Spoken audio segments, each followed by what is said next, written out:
Hidup TV mempersembahkan Oase Rohani Katolik yang dibawakan oleh para imam Keuskupan Agung Jakarta. Selamat menyaksikan.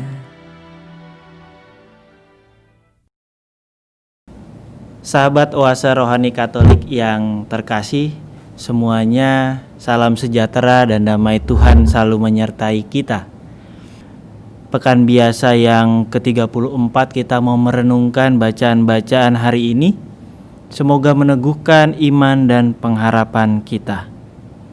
Maka mengawali permenungan kita pada hari ini, mari kita siapkan hati kita mohon berkat dan kita dengarkan serta meresapkan sabda Tuhan.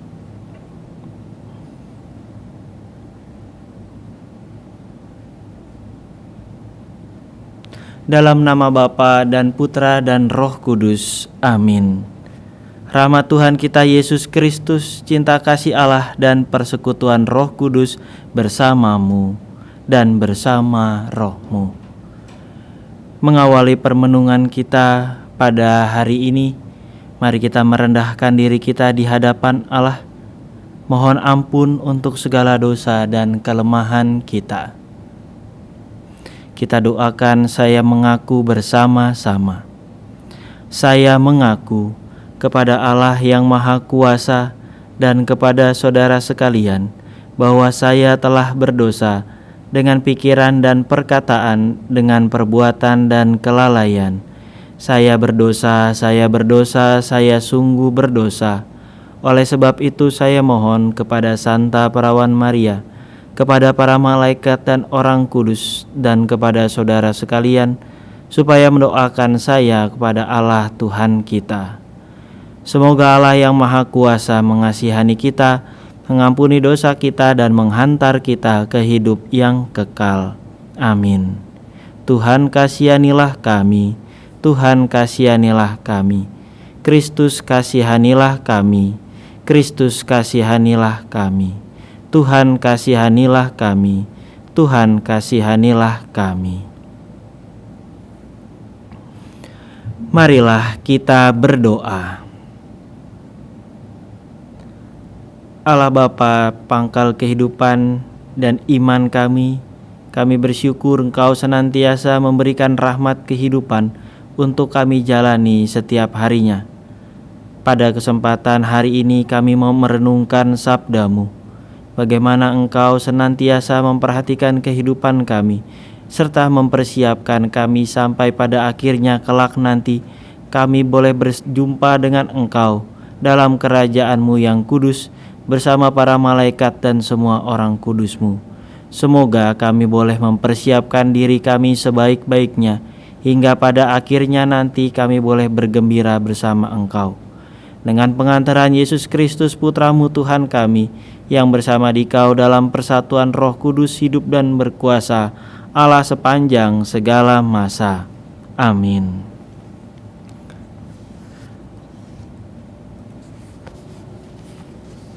Bacaan pertama, pembacaan dari Kitab Wahyu.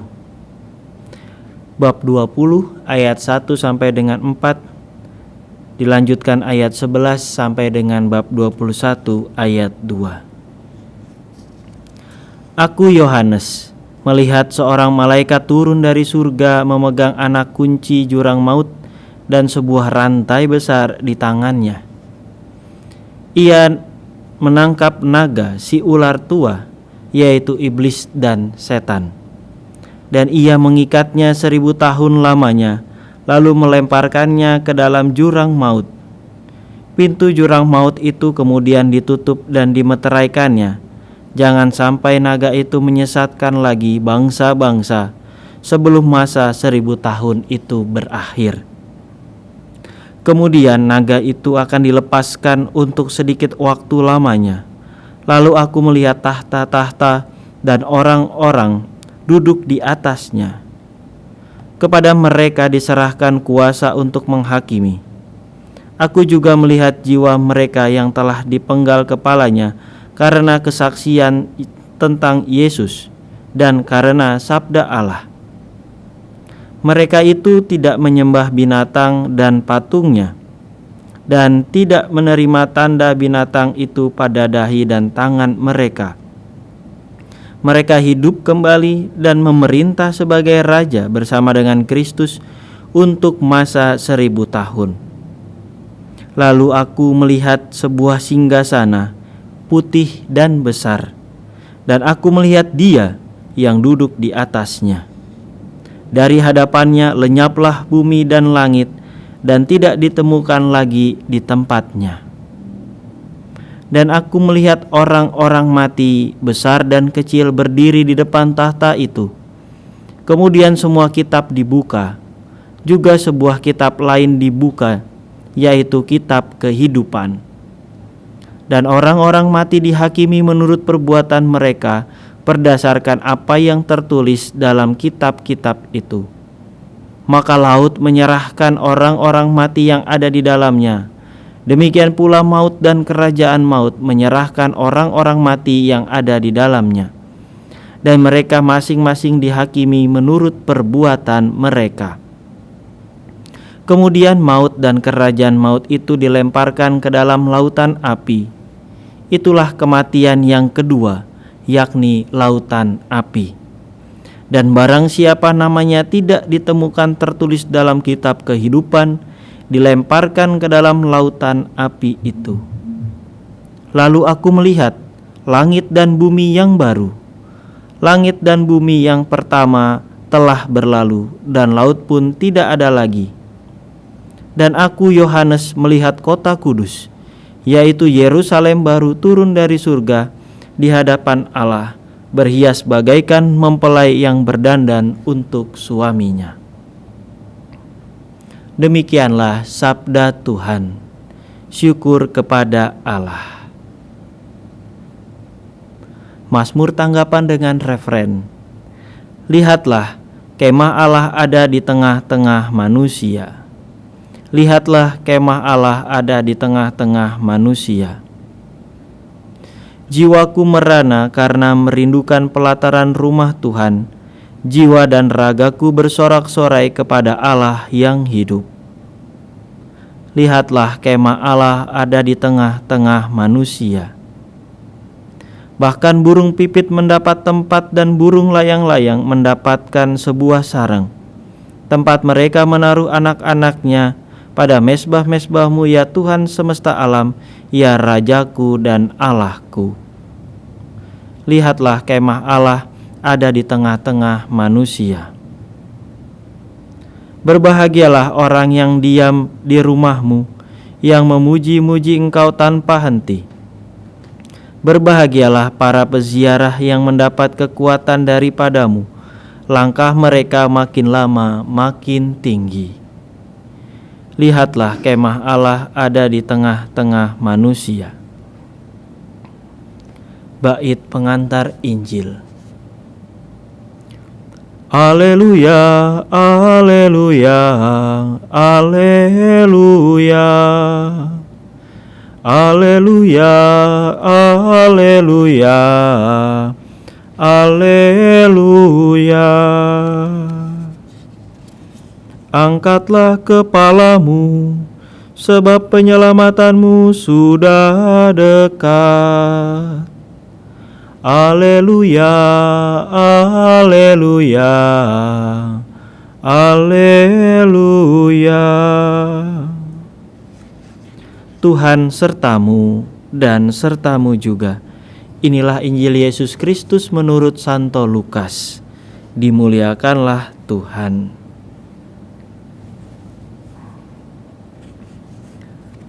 Pada waktu itu Yesus mengemukakan perumpamaan ini kepada murid-muridnya. Perhatikanlah pohon ara atau pohon apa saja. Apabila kalian melihat pohon-pohon itu sudah bertunas, kalian tahu dengan sendirinya bahwa musim panas sudah dekat. Demikian pula jika kalian melihat hal-hal itu terjadi, ketahuilah bahwa kerajaan Allah sudah dekat. Aku berkata kepadamu, sungguh angkatan ini takkan berlalu sebelum semuanya terjadi. Langit dan bumi akan berlalu, tetapi sabdaku tak akan berlalu. Demikianlah Injil Tuhan. Terpujilah Kristus.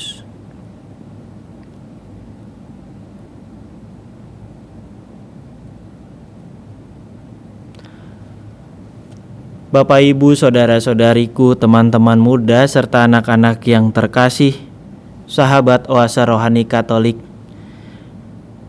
Hari ini kita mendapat gambaran lagi mengenai situasi pada akhir zaman nanti. Kita baru saja merayakan hari raya Tuhan kita Yesus Kristus, Raja semesta alam, pada hari Minggu yang lalu tanggal 22. Dan nuansanya selama 1 minggu ini menjelang masa Advent, kita dihantar bagaimana situasi kita berjumpa dengan Kristus pada saatnya nanti. Dan saya mau membagikan apa yang saya renungkan dari permenungan, dari bacaan-bacaan yang kita dengar pada hari ini. Saya akan membaginya dalam 2 bagian. Bagian yang pertama nanti kita akan melihat bagaimana kita merenungkan gambaran kerajaan Allah pada saatnya nanti dan bagaimana kita mempersiapkannya. Serta nanti bagian yang kedua, bagaimana kita bertindak, mempersiapkan sampai pada akhirnya nanti kita boleh berjumpa dengan Kristus dalam kerajaannya. Sebelumnya saya mau mengajak kita melihat dari pengalaman hidup harian. Yang saya mau angkat pada kesempatan permenungan kali ini adalah suatu prediksi. Bapak, Ibu, saudara-saudari yang terkasih pasti tahu apa itu prediksi. Prediksi itu seperti mengira-ngira, menghitung-hitung sesuatu sehingga nanti kita bisa bersikap seperti itu. Nah, misalnya yang cukup kental prediksi itu adalah ketika menjelang pertandingan sepak bola. Saya mau angkat salah satu pertandingan yang cukup menarik. Di awal November lalu ada pertandingan antara Manchester United dengan Arsenal. Laga yang cukup ditunggu-tunggu bagi penggemar Manchester United dan Arsenal, karena ini 2 tim besar di Liga Inggris dan dalam kondisi yang sedang kurang stabil. Saya tidak mau bahas bagaimana mereka bertanding karena ini adalah suatu renungan, bukan pembahasan mengenai sepak bola. Tetapi kita mau melihat bagaimana dinamika yang terjadi menjelang pertandingan tersebut. Mulai banyak orang-orang para pakar sepak bola menimbang-nimbang dan melihat suatu kemungkinan prediksi-prediksi formasi, juga prediksi skor akhir yang memberikan nuansa tentang pertandingan yang akan mereka hadapi kedua tim ini. Kubu Manchester United sebelum pertandingan melawan Arsenal cukup menjanjikan dengan beberapa kemenangan, terutama kemenangannya atas salah satu klub papan atas Liga Jerman di Liga Champions, menang 5-0 atas klub Rasenballsport Leipzig, menang 5-0. Maka banyak orang yang memprediksikan Manchester akan bermain bagus, bermain cantik melawan Arsenal yang masih belum stabil. Sementara Arsenal mengalami kemenangan dalam pertandingan Liga Eropa, tetapi dengan cukup susah payah.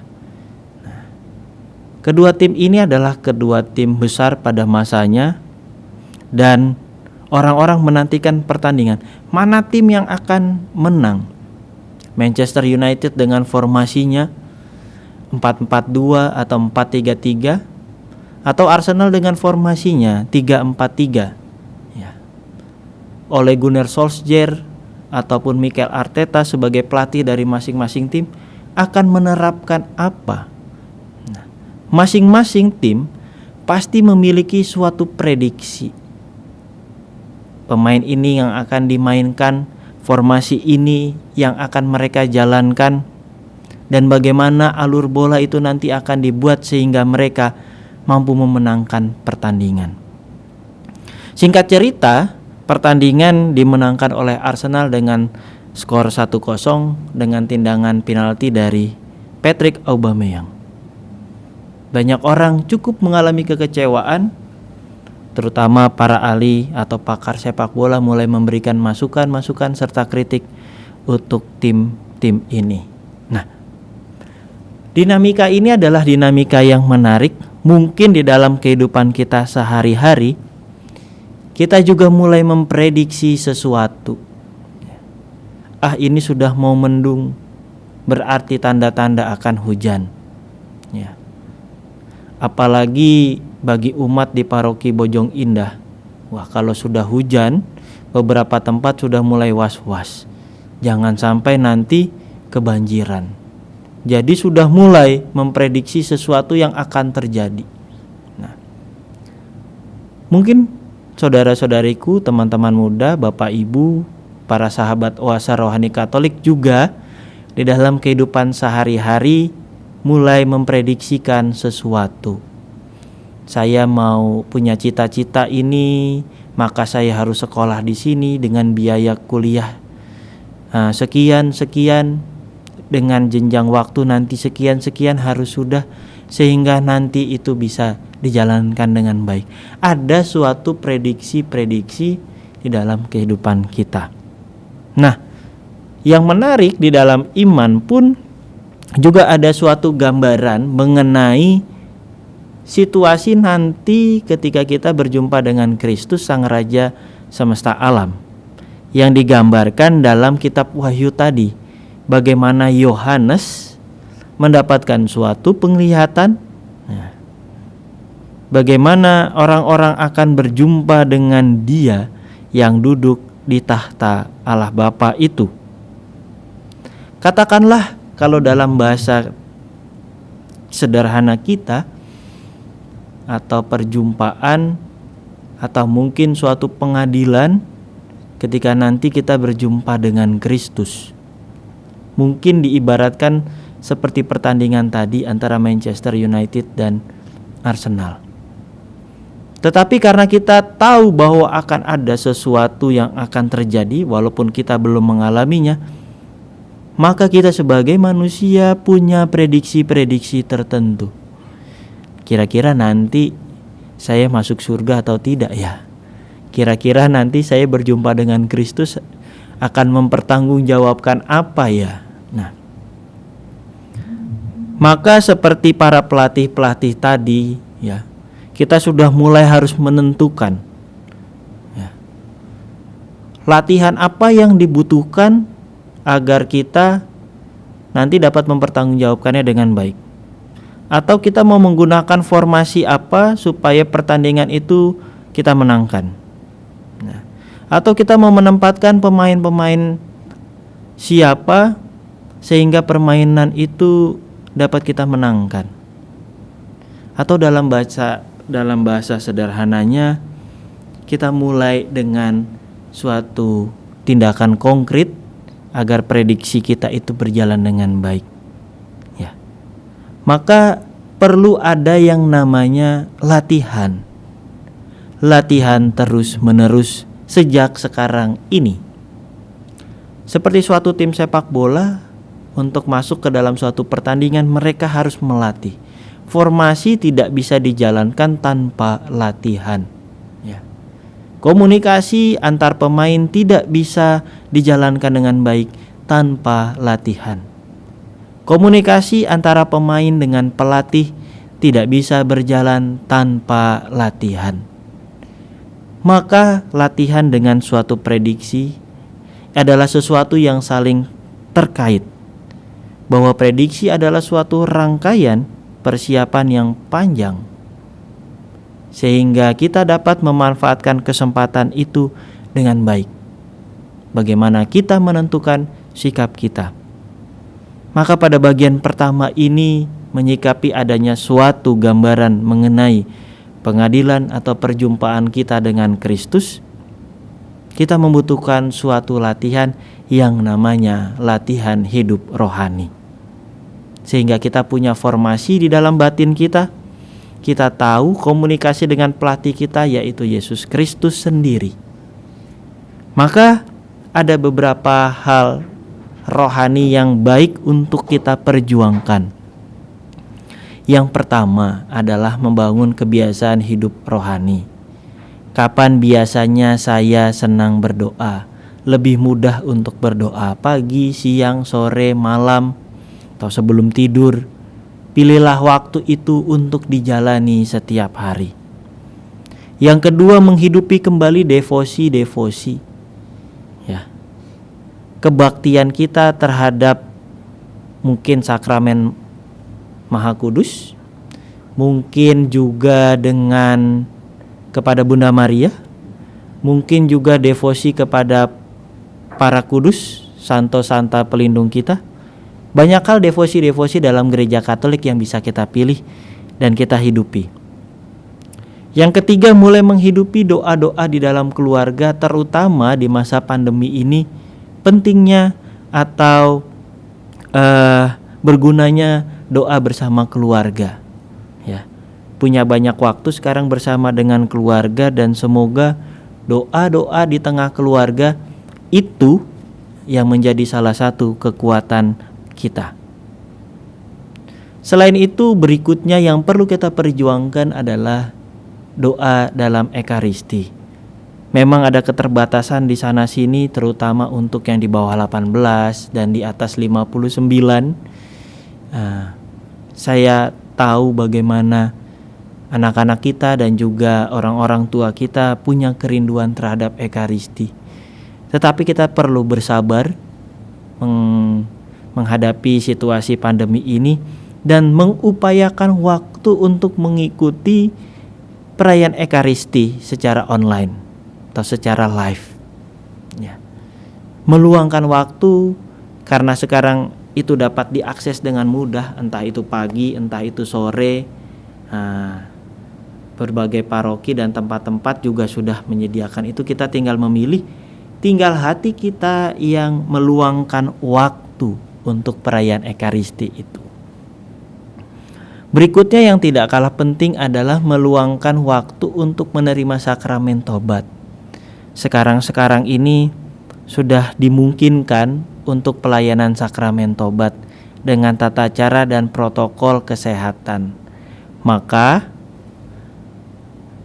baik untuk mengupayakan bahwa punya waktu untuk menerima sakramen tobat.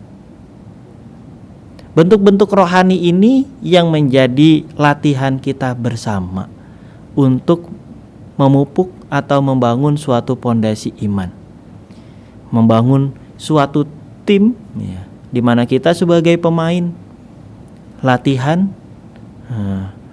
secara pribadi, sehingga ketika pelatih kita Yesus Kristus itu sendiri, ya, berjumpa dengan kita dan mengajak kita berjumpa dengan Dia, bermain, dan kita bisa memberikan yang terbaik kepadanya. Prediksi-prediksi kita, perkiraan-perkiraan kita untuk perjumpaan kita dengan Yesus pada gambaran akhir zaman yang disampaikan oleh Rasul Yohanes, semoga bisa kita mulai dari sekarang latihannya. Kita cukupkan dulu sampai sini untuk sesi yang pertama, bahwa prediksi dan kehidupan kita akan akhir zaman sudah harus kita mulai sekarang ini lewat latihan-latihan rohani. Semoga kita boleh menjadi pemain atau atlet rohani yang baik sampai pada akhirnya kita berjumpa dengan Kristus dalam perjumpaan di akhir zaman. Hidup TV mempersembahkan Oase Rohani Katolik yang dibawakan oleh para imam Keuskupan Agung Jakarta. Selamat menyaksikan.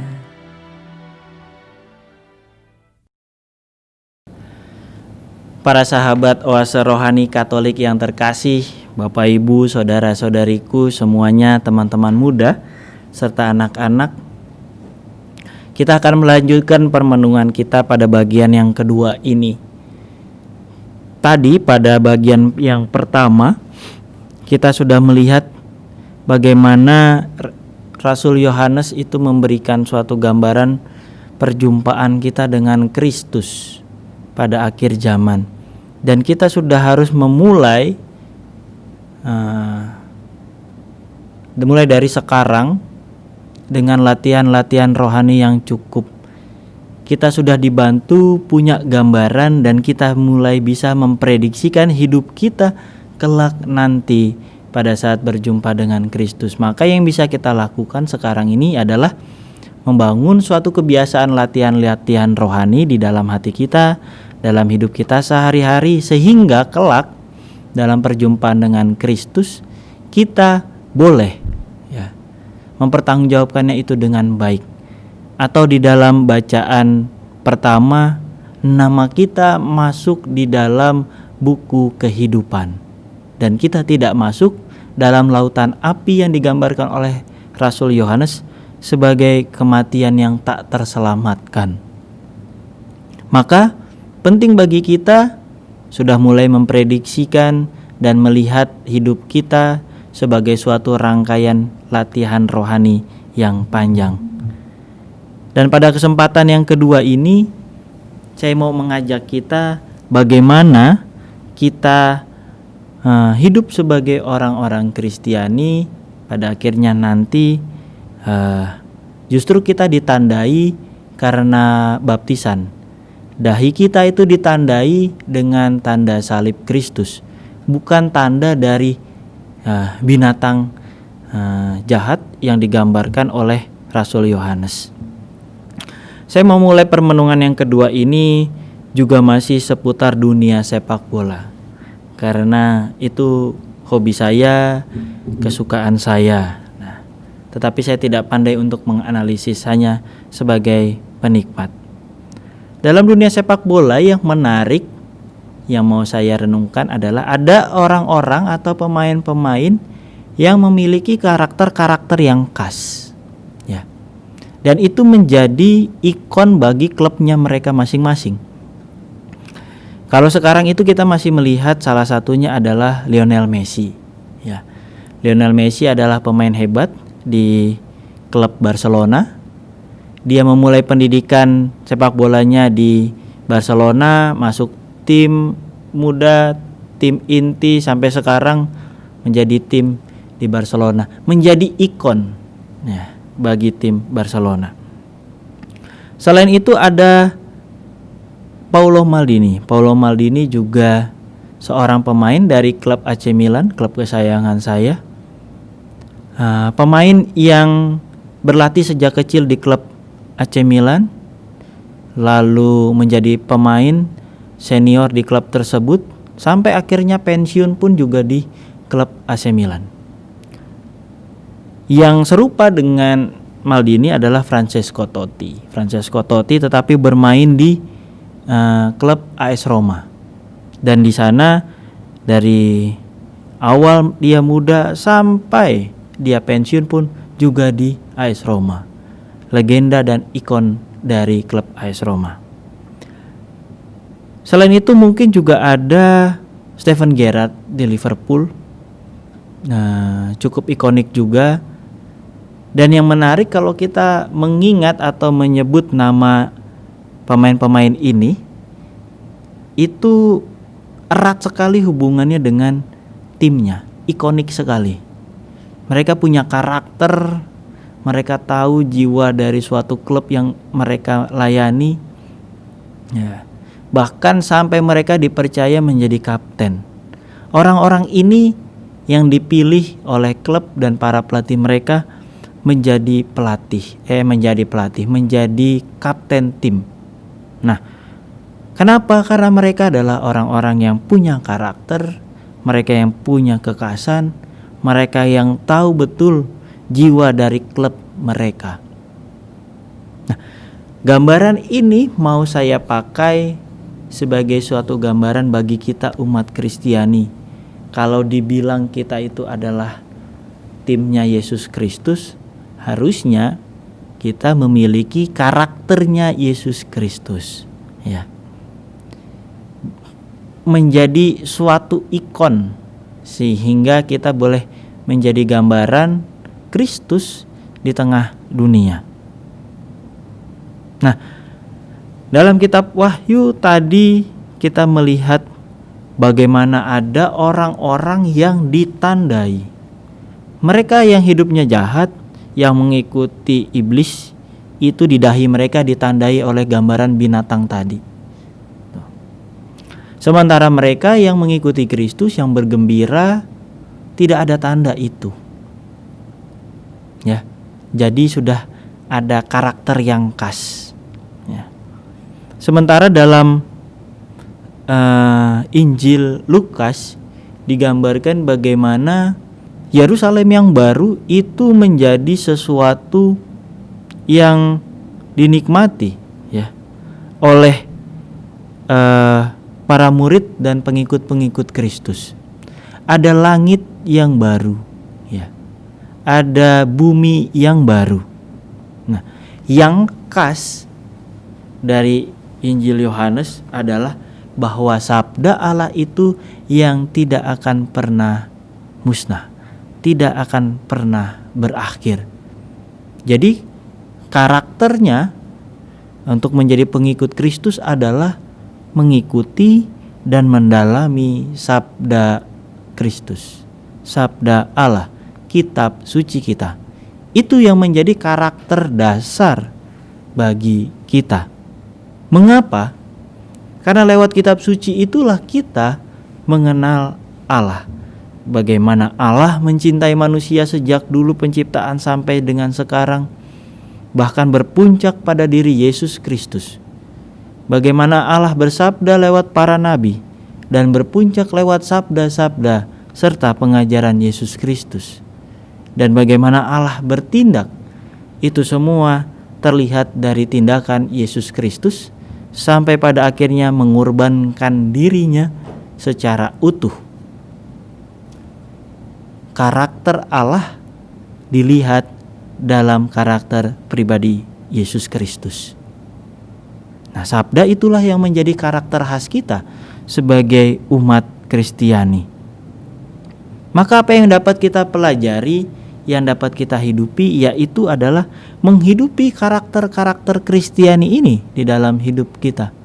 Sehingga nanti kalau di dalam suatu pertandingan tim, kamu timnya siapa? Saya timnya Yesus Kristus. Loh, kok kamu tidak bermain seperti yang dianjurkan Yesus Kristus sebagai pelatih?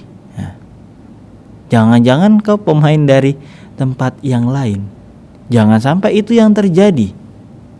Kalau kita menjadi pemain dari timnya Yesus, ya berarti kita harus mengikuti karakter Yesus Kristus, karakter pelatih kita, supaya pertandingan itu dapat kita menangkan. Nah, untuk itu semua maka kita membutuhkan ketekunan, loyalitas kita kepada Kristus, dan yang penting adalah konsistensi. Tidak mudah berjuang untuk bertekun terus-menerus mengikuti sabda dan menghidupi harapan dari Yesus Kristus itu sendiri. Kalau saya membayangkan para pemain bola tadi, Maldini, Messi, Francesco Totti, mereka memilih satu tim sejak awal karir mereka sampai nanti mereka pensiun. Kalau Lionel Messi saya tidak menjanjikan itu karena masih aktif. Tetapi misalnya Maldini saya angkat. Mulai dari awal sampai dengan akhirnya tetap setia dengan AC Milan. Padahal ada klub-klub lain memberikan tawaran, godaan untuk pindah, gaji yang lebih tinggi, masa depan yang lebih cerah, tetapi dia bertahan. Butuh konsistensi dan loyalitas yang tinggi. Gambaran itu terlihat dalam diri Yesus Kristus yang konsisten dan loyal kepada Allah Bapanya. Bahkan ketika ada ancaman yang mengancam hidupnya, dia pun tetap percaya kepada Bapanya. Loyalitasnya kepada Allah Bapa tidak bisa diragukan lagi.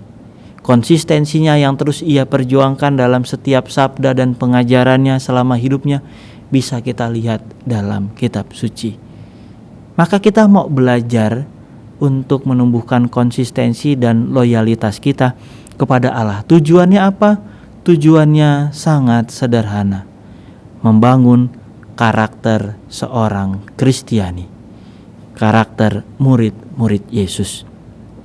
Dan bagaimana kita membangun karakter itu? Maka yang pertama saya ajak adalah cobalah untuk tetap konsisten dengan latihan rohani yang sudah kita renungkan pada bagian pertama yang tadi, ya. Latihan-latihan rohani itu kita jalani secara konsisten. Yang kedua adalah bagaimana kita mengenal Kristus, tekun membaca kitab suci. Dalam Injil jelas dikatakan langit dan bumi akan musnah, akan ada langit dan bumi yang baru, tetapi sabda Allah tidak. Maka pengenalan kita, kecintaan kita dengan sabda Allah itu sudah menjadi suatu dasar agar kita punya karakter rohani. Bagaimana kita mau mengenal Kristus kalau kita tidak membaca Kristus, tidak merenungkannya dan meresapkannya di dalam hati? Salah satunya lewat sarana ini, Oase Rohani Katolik. Gambaran kita menumbuhkan karakter Kristus. Berikutnya yang mau saya ajak adalah semangat salib Kristus. Ya. Kalau saya kecil itu, papa dengan mama saya sebelum pergi, sebelum sekolah selalu memberikan berkat salib itu di dahi. Ya. Anak-anak pun yang belum terima komuni juga menerima berkat salib di dahi mereka. Suatu tanda, suatu karakter hidup Kristiani. Di dalam salib itu kita belajar bagaimana Kristus mengorbankan dirinya secara total, secara penuh. Bagaimana hidup penuh dengan kerendahan hati, bahkan rela merendahkan dirinya di hadapan Allah. Maka tadi selain latihan hidup rohani, kita kenal dan mendalami kitab suci, semangat salib Kristus itu juga yang harus kita hadirkan. Tidak perlu malu memberikan berkat salib kepada anak-anak, keluarga, orang-orang yang kita cintai. Berkat salib itu adalah meterai, tanda Kristus. Ya, sehingga kalau nanti bayangan saya berjumpa dengan Kristus, dahi kita itu adalah meterai salib. Maka jangan takut memberikan berkat salib kepada anak-anak kita, walaupun sekarang tidak boleh bersentuhan karena situasi pandemi. Tetapi jagalah diri kita untuk tetap sehat, sehingga tetap memberikan berkat salib itu kepada keluarga kita masing-masing. Saya rasa ini harus dihidupi di tengah keluarga kita. Berikutnya adalah menghidupi hukum cinta kasih yang menjadi ciri khas relasi manusia dengan Allah. Bagi murid-murid Kristus, Yesus sendiri yang mengajarkan kepada kita, kasihilah Tuhan Allahmu dengan segenap hatimu, akal budimu, kekuatanmu, dan segala yang kamu miliki. Lalu hukum yang kedua adalah kasihilah sesamamu manusia sebagaimana kamu mengasihi dirimu sendiri. Maka ini sebenarnya yang menjadi ciri khas relasi kita dengan Allah dan relasi manusia. Perlu kita hidupi. Dan yang terakhir yang juga patut untuk diteladani adalah keteladanan hidup Bunda Maria. Ibunda Tuhan Yesus Kristus, ibunda rohani kita juga yang menyertai dan mendoakan kita. Kita tahu Bunda Maria menyertai kehidupan umat beriman terus-menerus. Yesus Kristus pun ia dampingi sampai pada hari ia wafat dan kebangkitannya. Maka tidak perlu ragu meneladan buah-buah rohani dari Bunda Maria. Kita belajar untuk berdevosi, belajar dari Bunda Maria, dan semoga itu juga yang menjadi karakter dasar rohani kita. Untuk menumbuhkan diri kita sebagai seorang yang memiliki karakter Kristiani, saya rasa 5 hal itu bisa kita hidupi, yaitu ketekunan kita dalam hidup rohani harian, kecintaan kita untuk membaca, merenungkan dan meresapkan sabda Tuhan. Lalu juga bagaimana kita ditandai oleh salib Kristus. Jangan takut untuk memberikan berkat salib Kristus pada dahi orang-orang yang kita cintai, keluarga kita, sahabat-sahabat kita. Kita bisa memberikan itu sebagai salah satu meterai yang khas dari orang-orang Kristiani. Lalu yang keempat berikutnya adalah semangat hukum cinta kasih yang menjadi ciri khas relasi kita dengan Allah, kita dengan sesama. Dan yang terakhir, belajarlah dari keteladanan Bunda Maria, semangatnya sebagai seorang hamba Allah, kerendahan hatinya yang luar biasa, dan kita bisa menimba inspirasi rohani lainnya dari Bunda Maria. 5 hal itu yang bisa saya bagikan agar kita tumbuh menjadi orang-orang yang punya karakter Kristiani, karakter murid-murid Yesus. Sehingga pada akhir zaman nanti perjumpaan kita dengan Kristus, tanda yang ada pada dahi kita adalah tanda salib, tanda kemenangan Kristus. Kita akhiri permenungan kita dengan suatu pujian. Kita doakan kemuliaan. Kemuliaan kepada Bapa dan Putra dan Roh Kudus, seperti pada permulaan, sekarang, selalu, dan sepanjang segala abad. Amin.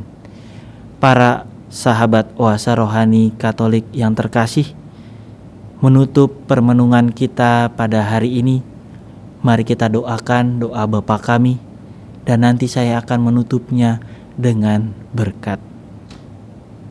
Bapa kami yang ada di surga, dimuliakanlah namamu, datanglah kerajaanmu, jadilah kehendak-Mu di atas bumi seperti di dalam surga. Berilah kami rejeki pada hari ini, dan ampunilah kesalahan kami, seperti kami pun mengampuni yang bersalah kepada kami. Dan janganlah masukkan kami ke dalam pencobaan, tetapi bebaskanlah kami dari yang jahat. Amin. Allah Bapa, sumber pangkal dan kehidupan iman, kami anak-anak-Mu bersyukur untuk rahmat baptisan yang menjadikan kami anak-anak-Mu. Namun dalam perjuangan kami di tengah dunia, kami tetap berupaya untuk menumbuhkan karakter-karakter hidup rohani, karakter-karakter Yesus Kristus dalam hidup kami sehari-hari. Mungkin kami tidak sempurna, tetapi kami terus berjuang agar kami dapat dimeteraikan oleh karena tanda kemenangan Kristus, yaitu salib Kristus sendiri pada dahi kami. Hingga pada akhirnya perjumpaan kami pada pengadilan terakhir, berjumpa dengan Kristus, Yesus sendiri yang mengenal kami karena tanda salib itu, tanda meterai itu ada pada dahi kami masing-masing. Maka berkatilah kami dalam perjuangan hidup kami sehari-hari. Jauhkan kami dari segala yang jahat, dari godaan setan, sehingga hidup kami pun dapat berjuang dengan baik. Maka untuk itu semua ya Tuhan, berkatilah kami putra-putrimu. Mari kita siapkan hati kita, kita mohon berkat dari Tuhan.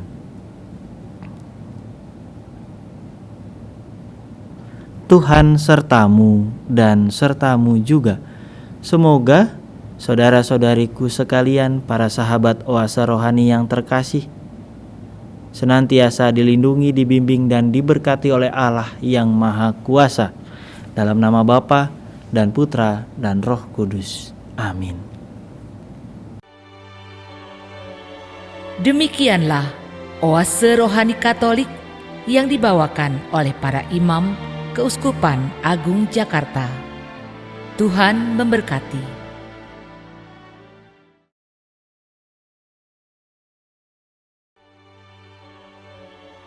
Demikianlah oase rohani Katolik yang dibawakan oleh para imam Keuskupan Agung Jakarta. Tuhan memberkati.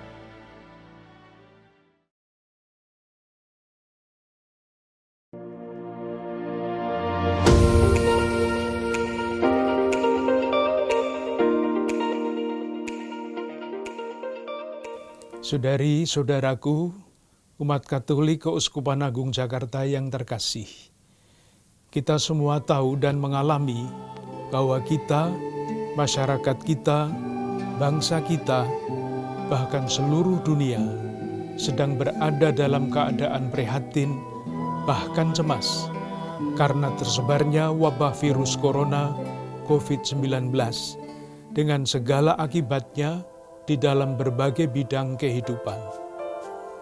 Meskipun demikian, saya mengajak saudari-saudara sekalian untuk tidak panik, untuk tidak cemas berlebihan, seperti anjuran para pemimpin bangsa kita. Kita berharap dan yakin semuanya akan menjadi baik kembali. Kita berterima kasih kepada para pemimpin bangsa kita yang pasti akan terus berusaha sekuat tenaga untuk menghentikan tersebarnya virus corona ini dan mengatasi akibat-akibatnya. Kita berterima kasih kepada para tenaga kesehatan yang dengan tulus mengambil risiko membantu para penderita untuk penyembuhan mereka. Kita berterima kasih kepada para profesional dalam berbagai bidang ilmu yang terus berusaha mengatasi masalah yang ditimbulkan oleh virus corona ini. Bagi kita, ini semua adalah tantangan kemanusiaan dan sekaligus tantangan iman. Kita doakan saudari-saudara kita yang menjadi korban dari virus ini. Semoga yang meninggal diterima dalam kemuliaan abadi, yang sakit disembuhkan. Mari kita doakan pula para pemimpin bangsa, tenaga kesehatan, dan semua yang dalam satu dan lain cara terlibat dalam memulihkan keadaan. Semoga Tuhan menganugerahkan kepada mereka semua yang perlu untuk menjalankan tanggung jawab mereka. Semoga keadaan ini mendorong kita semua untuk semakin dan terus bertumbuh dalam iman, persaudaraan, dan bela rasa. Keuskupan Agung Jakarta akan segera memberikan pedoman praktis, khususnya di dalam rangka peribadatan. Semoga Allah yang Maha Kasih menjaga dan melindungi kita semua.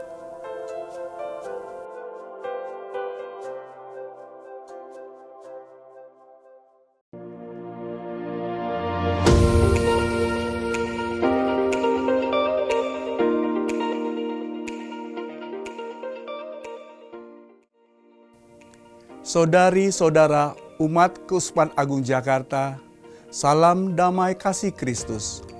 Saya akan menyampaikan petunjuk praktis aktivitas gerejawi di Keuskupan Agung Jakarta untuk mencegah penyebaran dan penularan virus corona.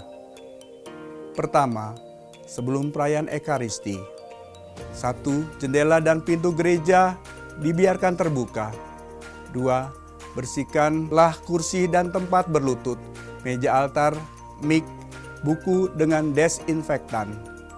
3. Bagi umat yang berdemam tinggi dan sakit pernafasan, batuk, pilek, sakit tenggorokan, serta mereka yang merasa dapat menularkan, tetap berada di rumah dan memeriksakan diri ke dokter. 4.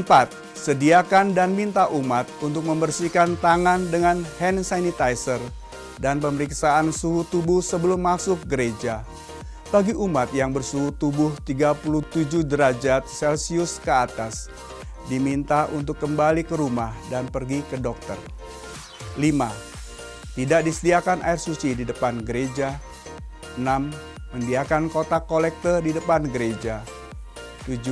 Apabila dimungkinkan, silakan untuk melakukan penyemprotan desinfektan di dalam dan lingkungan atau kompleks gereja.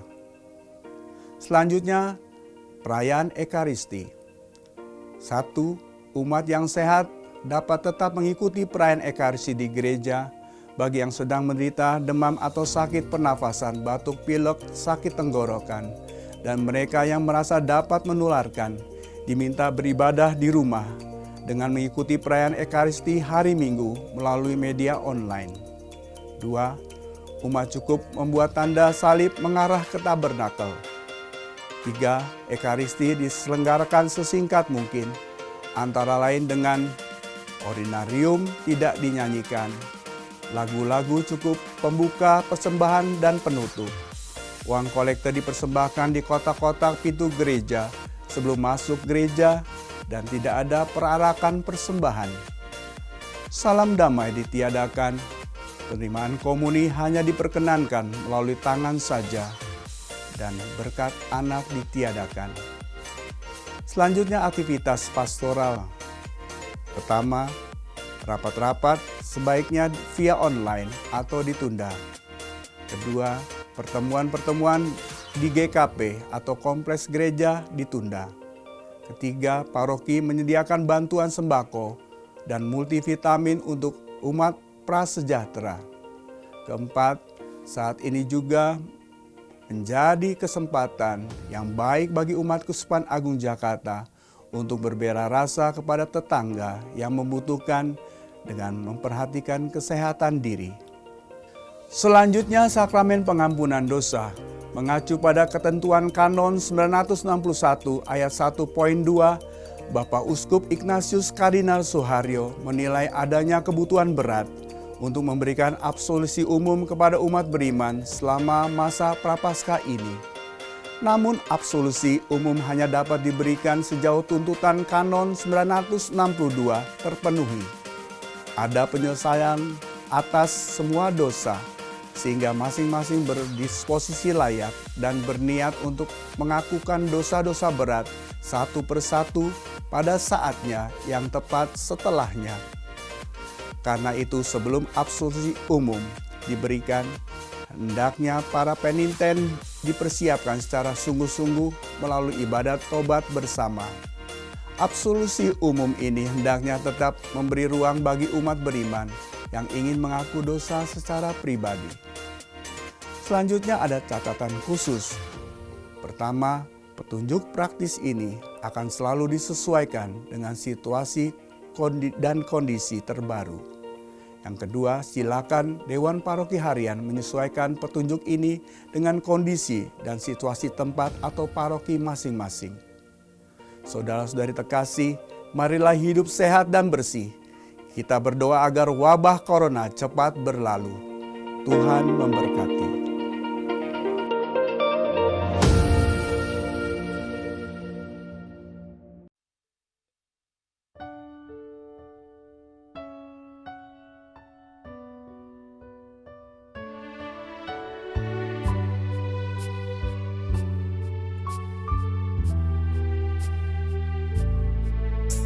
Bila ku hadapi persoalan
jalan sendiri untuk arungi kehidupan ini. Ku ingin selalu berada di dekatmu, sebab ku tahu kau yang sanggup atasi segalanya. Bentuklah aku sesuai rencanamu yang terbaik di hidupku.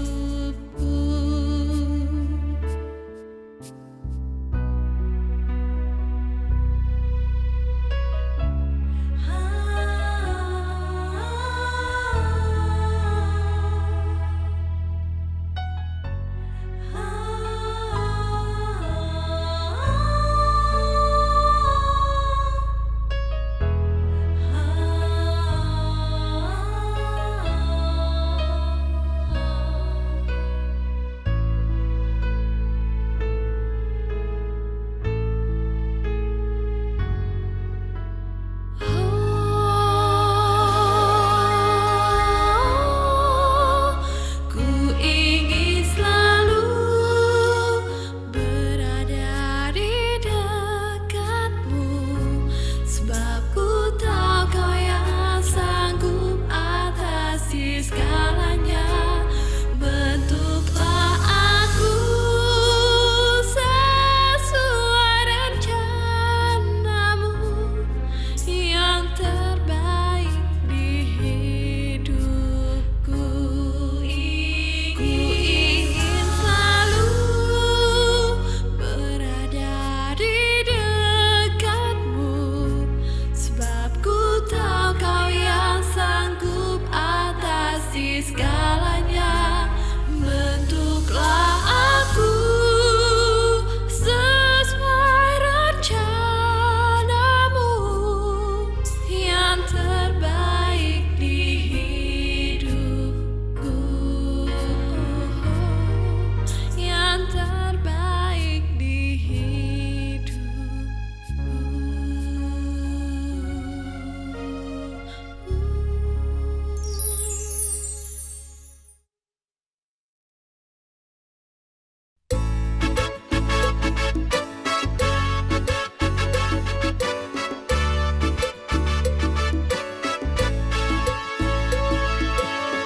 Kami menyanyi lagunya asli, la la la, la la la la la, sambil membawa sembahan kami. Kami menyanyi lagunya asli, la la la, la la la la la, sambil membawa sembahan kami.